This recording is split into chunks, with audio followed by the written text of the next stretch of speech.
اچھا میں شعیب امیر صاحب، کیونکہ معذرت آپ سے بات ہو رہی تھی تو پھر بات کہیں اور نکل گئی. سر سیرت النبی کو فالو کرنا کیا واقعی ہمارے لیے آج بڑا مشکل ہو گیا؟ کیونکہ آج ہم ساری چیزوں کو فالو کریں گے، ریلی بھی نکالیں گے، عقیدت محبت کا اظہار بھی کریں گے، والہانہ عقیدت کا اظہار کریں گے، کیک بھی کاٹے جائیں گے. اچھا آپ نے بڑی خوبصورت بات کی تھی شرعی حدود و قیود، اس کا بھی میں ذکر کروں گا کہ وہ کون ڈیسائیڈ کرتا ہے کہ حدود و قیود کیا ہونی چاہیے، کیونکہ ظاہر سی بات ہے یہ اسلام کے اندر ہی ہے. آپ سمجھتے ہیں کہ واقعی میں ہم لوگ سیرت النبی پر چل رہے ہیں، چلنا چاہیے، کتنا فالو کر رہے ہیں، یا وہ دن ہے دن کی مناسبت سے ساری چیزیں کر رہے ہیں، کل ہم بھول جائیں گے کہ کیا معاملات تھے کیا نہیں؟ دیکھیں میجورٹی جو ہماری ہے وہ تو بالکل فالو نہیں کر رہی. ایسا نہیں جذبے کے تحت جو ہے وہ جشن منا دیتی ہے اور محبت کا اظہار کرنے کے لیے جلوس اور ریلیاں نکالتی ہے. لیکن جو آپ صلی اللہ علیہ وسلم کی جو سیرت مبارکہ ہے اس میں جو آپ صلی اللہ علیہ وسلم نے زندگی بھر جو باتیں ہمیں بتائی ہیں، جو چیزیں، اس پہ عمل جو ہے وہ اس دور میں بالکل نہیں ہو رہا ہے. اس میں علماء کرام بھی متفق ہوں گے. صرف ایک مخصوص لوگوں کی ذمہ داری لگا دی ہے کہ ان کی ہی ذمہ داری ہے اور یہی عمل کریں گے. جس طرح علماء کرام کی ذمہ داری لگا دی گئی کہ بھائی علماء ہی جو ہے وہ دین کے ذمہ دار ہیں، لیکن عام لوگ اس سے کافی دور ہیں. تو اس کی ضرورت ہے. اس میں بھی تو ڈیویژن ہے نا، ہر کوئی اپنے حساب سے اس کی تشریح کر رہا ہے. ایسا بھی ہے بالکل ایسا ہی ہے. ہر بندہ جو ہے وہ اپنے سوچ کے مطابق بجائے کہ علم حاصل کرے، علماء کی صحبت میں بیٹھیں. اصل چیز ہے صحبت اور نسبت. صحبت اور نسبت ہوگی تو بندہ پھر جو ہے چیزوں کو فالو. اچھا ہوتا یہ ہے کہ ماحول کی بات بھی ہوتی ہے نا، کہ جیسا بچے کو آپ شروع سے گھر میں ماحول دیتے ہیں وہ بڑا امپورٹنٹ ہوتا ہے. کہ آپ کہتے ہیں نا کہ پہلی درسگاہ تو ماں کی گود ہوتی ہے، وہاں سے شروع ہوتی ہیں چیزیں، پھر آگے بڑھتی ہیں. اچھا مفتی محمد نوید عباسی صاحب، جب ہم بات کرتے ہیں صورتحال کی کہ ہمارے معاشرے میں آج کل عدم برداشت بہت زیادہ ہو گئی ہے، ہم نہ ہی کسی کو معاف کرنا چاہتے ہیں، نہ ہی باتوں کو درگزر کرنا چاہتے ہیں. میں دونوں آپ حضرات سے اس پر گفتگو کروں گی. سب سے بیسک وجہ کیا ہے اس کی، آپ کے خیال؟ دیکھیے گزارش یہ ہے کہ جو معاشرے میں عدم برداشت ہے اس کی بے شمار وجوہات ہیں. لوگوں کے معاشی مشکلات ہیں، علی ھذا القیاس اور بھی بہت ساری چیزیں. اس کو ختم کرنے کا جو طریقہ ہے یا کم از کم کم کرنے کا، وہ نبی رحمت صلی اللہ تعالیٰ علیہ وآلہ وسلم کی سیرت پر کما حق عمل ہے. اچھا یہاں دو تین باتیں چونکہ حضرت نے بھی بات کی، دو تین باتیں قابل غور ہیں. قرآن مجید فرقان حمید نے جہاں ہمیں عمل کی تعلیم دی ہے وہاں ساتھ میں فرمایا وَتُعَزِّمُوهُ وَتُوَقِّرُوهُ کہ نبی علیہ السلام کی حد سے بڑھ کر عزت بھی کی جائے اور ان کا اکرام بھی کیا جائے. یہ ساری چیزیں بھی قرآن بتا رہا ہے. اسی آیت میں مان کہا کہ نبی رحمت صلی اللہ تعالیٰ علیہ وآلہ وسلم کے طریقے کو اپنانا ہے. تو ہم یہ نہیں کہتے کہ جو صرف عشق اور محبت کی بات کرتے ہیں وہ فضول کام کرتے ہیں، ان کو بھی اللہ اس کا اجر عطا فرمائے گا دنیا میں بھی اور آخرت میں بھی.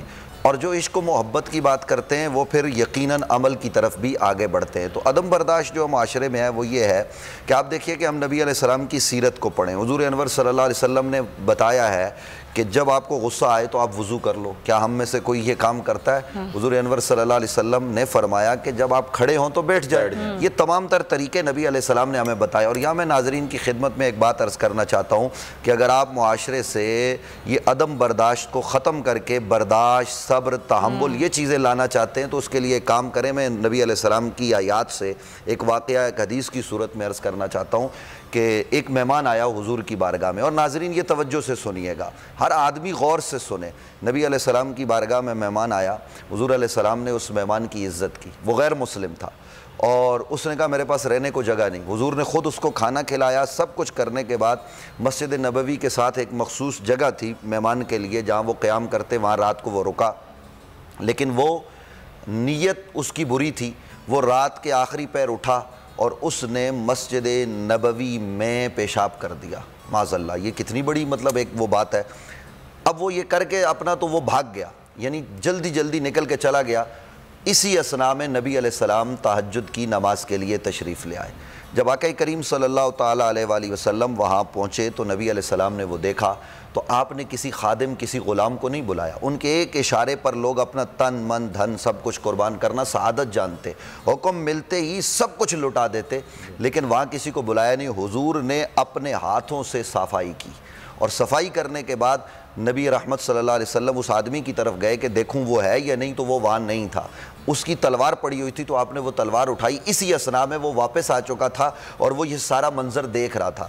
تو جب نبی علیہ السلام باہر کی طرف جانے لگے کہ اس کو تلوار واپس کی جائے تو وہ ذرا ڈرا گھبرایا کہ اب ان کے ہاتھ میں تلوار ہے، نہ جانے میرے ساتھ کیا سلوک کریں گے. تو حضور نے مسکرا کے کہا کہ تمہاری تلوار رہ گئی تھی، شاید تم کہیں جلدی میں جا رہے ہو، تو میں تمہیں تمہاری تلوار واپس کرنے کے حوالے سے فکر مند تھا. تو اس نے دیکھا کہ کوئی بات ہی نہیں کی، میں نے اتنا غلط کام کیا ہے، مجھے کچھ کہا ہی نہیں. بس وہ نبی علیہ السلام کے قدموں میں گرا اور مسلمان ہو گیا صرف یہ عمل دیکھ کے. آج میں یہ کہنا چاہتا ہوں کہ میری مسجد میں جہاں میں خطیب ہوں، حضرت صاحب کسی مسجد میں خطیب ہوں گے، کوئی ایسا عمل کر جائے تو ہم کیا کریں گے؟ ہم ہائپر ہو جائیں گے، اور یہ ہو جاتا ہے. اچھا فطرت انسانی بھی ہے، لیکن نبی علیہ السلام کیا ہیں؟ آقا علیہ السلام نے کس طریقے سے اس معاملے کو حل فرمایا اور وہ مسلمانوں کے غلام اس کو کیسے آگے لے کر چلیں. لیکن ہم تو یہاں پر ہر چیز کی ناظرین جسٹیفیکیشن دیتے ہیں نا، ہم یہاں گالی کی جسٹیفیکیشن بھی دیتے ہیں، یہاں غصے کی جسٹیفیکیشن دیتے ہیں، حتیٰ کہ قتل کی جسٹیفیکیشن بھی دیتے ہیں. تو اس پر ہم بات بھی کریں گے مزید، اور یہ ٹرانسمیشن کا سلسلہ جاری رہے گا. منزل، رستہ، جذبہ، بھیانک سچائی سے ہٹائے پردے اور توڑ ڈالی جھوٹ کی بیڑیاں. سلاخوں سے ڈرنا کیسا جب چٹانوں نے پالا ہو. عمران خان بول کے ساتھ، جمعے سے اتوار رات 10 بجے صرف بول نیوز پر. سب سے زیادہ ویوز، سب سے زیادہ ریلز اور سب سے زیادہ ریٹنگ کے ساتھ بول اب بھی نمبر 1 پوزیشن پر برقرار. اگر آپ کو یہ ویڈیو پسند آئی ہے تو لائک پر کلک کریں، سبسکرائب کریں اور بیل دبائیں تاکہ کوئی خبر رہ نہ جائے.